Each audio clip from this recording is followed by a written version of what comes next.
quem fala aqui é o Cauã, vitórias consecutivas no caminho para do canal, Era a hora dessa equipe começar do canal Cauã e Kaline. Então já deixa o like aí, se inscreve no canal.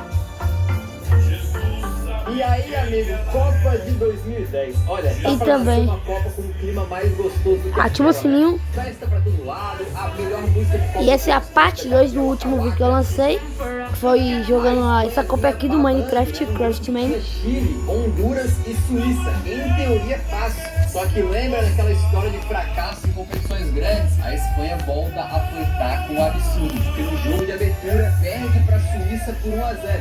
Um gol bizarríssimo que o Piqué leva uma solada com as travas da chuteira na cara, né? Mas aquilo ali ligava um alerta vermelho para a Fúria. No segundo jogo deu uma tranquilizada, porque o Del Bosque resolve botar uma seleção em teoria mais ofensiva em campo, evitando a dupla de Fernando Torres e Davi Villa no ataque. Eles conseguem ganhar por 2-0. Um jogo que o Davi Villa fez um baita de golaço, fez 2 gols, só não meteu um hat-trick porque perdeu um pênalti, mas o jogo decisivo viria contra o Chile, né? Um jogo bem mais pegado, mais complicado, mas com o Davi Villa abrindo o placar com esse golaço aí depois da saída trabalhada do goleiro Bravo, o Iniesta ampliando e com os espanhóis ganhando por 2-1, então encarimbando a vaga no mata-mata.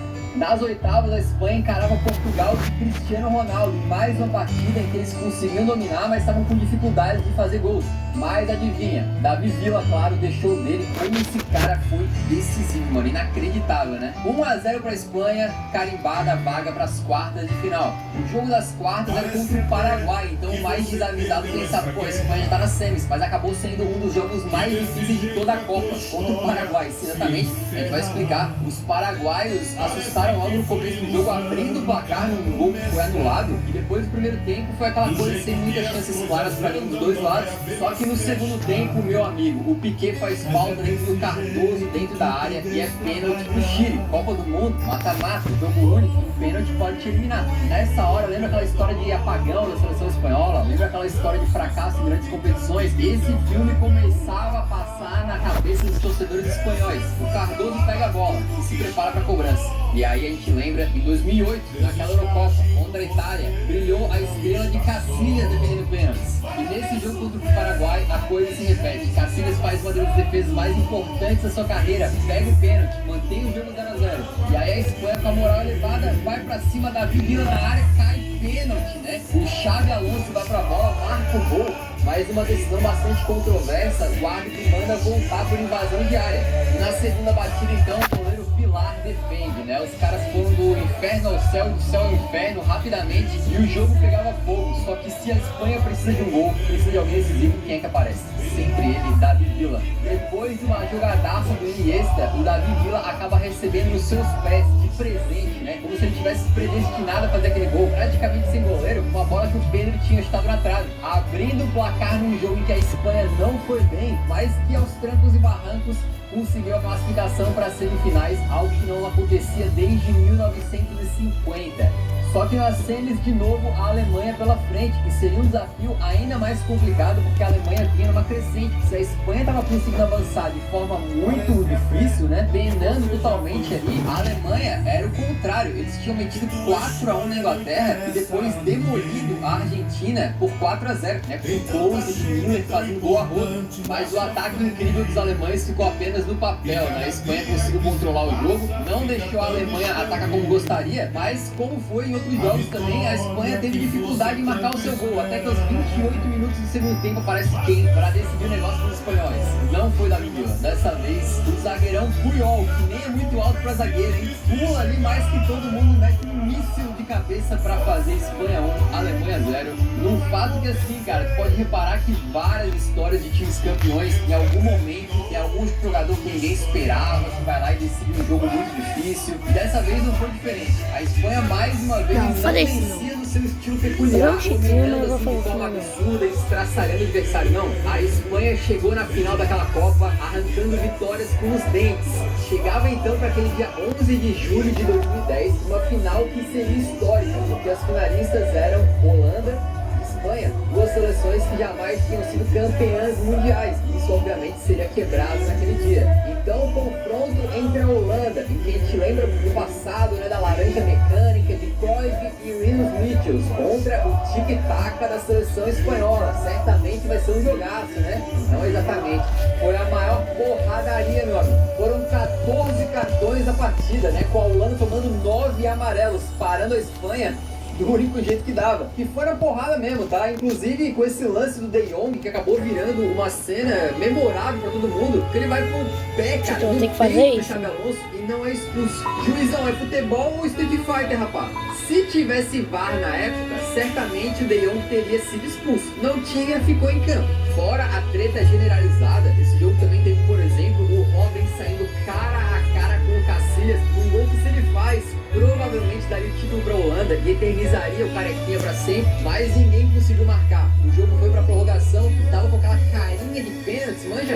Mas certamente você já ouviu aquele clichêzão de transmissões de futebol. Hoje vai ganhar quem errar menos. E a Holanda errou. No cruzamento do Torres pra área, o zagueirão holandês afasta todo atabalhoado nos pés do Cesc Fábregas. E com a sua qualidade deixa o Iniesta na cara do gol. E aí, faltando 4 minutos para acabar a prorrogação, um dos caras mais importantes da geração espanhola faz o único gol da partida, o mais importante da história da seleção espanhola, o gol que decide o jogo e dá o título inédito da Copa do Mundo para a Fúria.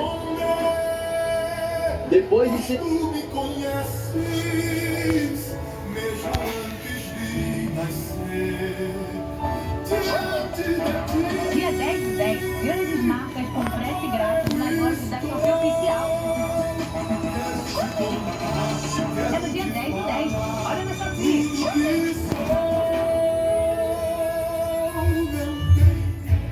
Não posso, não faço, nada sou fraco, imperfeito. Ser campeã europeia, agora a Espanha era campeã do mundo, consagrando para sempre toda uma geração de jogadores. Naquele ano de 2010, por exemplo, Xavi acabou aí sendo eleito o terceiro melhor jogador do mundo na premiação da Bola de Ouro. O Iniesta fica em segundo, né, superados apenas pelo Lionel Messi. Naquele momento, esse time que era gostoso de ver jogar, que mesmo em partidas difíceis conseguia arrancar vitórias, parecia imparável, entrava na lista de times imortais do futebol, colocava a Espanha em outra prateleira no futebol internacional. O recado estava dado. Os espanhóis tinham começado a gostar de ganhar títulos, né? E agora restava buscar uma seleção que pudesse pará-los.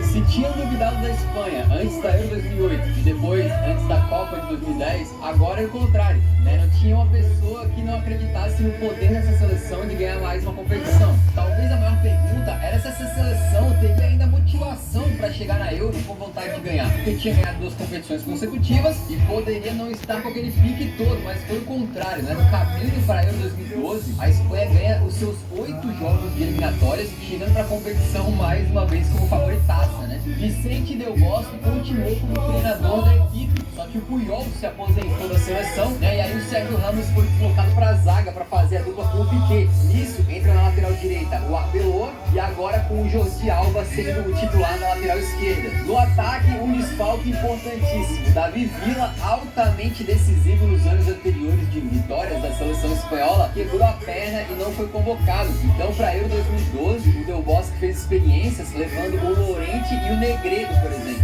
Já o Fernando Torres vivia já o começo da sua decadência, né? Quando ele foi pro Chelsea e acabou tendo momentos muito ruins, virando até piada e tudo, né? E até por isso o Del Bosque ousou e resolveu fazer um time que não tinha nenhum atacante de ofício. Então, por exemplo, para a estreia de La Roja aí na Euro 2012, a equipe tinha 6 meio-campistas. Aquele tradicional quinteto com o Busquets, o Xabi Alonso, o Iniesta e o Davi Silva, e o Fábregas entrando como jogador mais avançado, que era mais próximo de um atacante, né? Meio que jogando de falso 9. Mas a gente tem que fazer uma pausa para relembrar que a história da Espanha chegando para a Euro 2012 era muito diferente 4 anos antes. Se naquela Euro 2008 os jogadores chegavam sem grande projeção mundial, mais jovens e com certa desconfiança em relação à seleção, dessa vez tinha toda uma geração chegando como jogadores consagradíssimos, multicampeões pelos seus clubes e também pela seleção, e que certamente era o time a ser batido. E para completar, a espinha dorsal da equipe espanhola jogava junta lá no Barcelona de Pep Guardiola, que passou por uma época de muitos títulos, de um futebol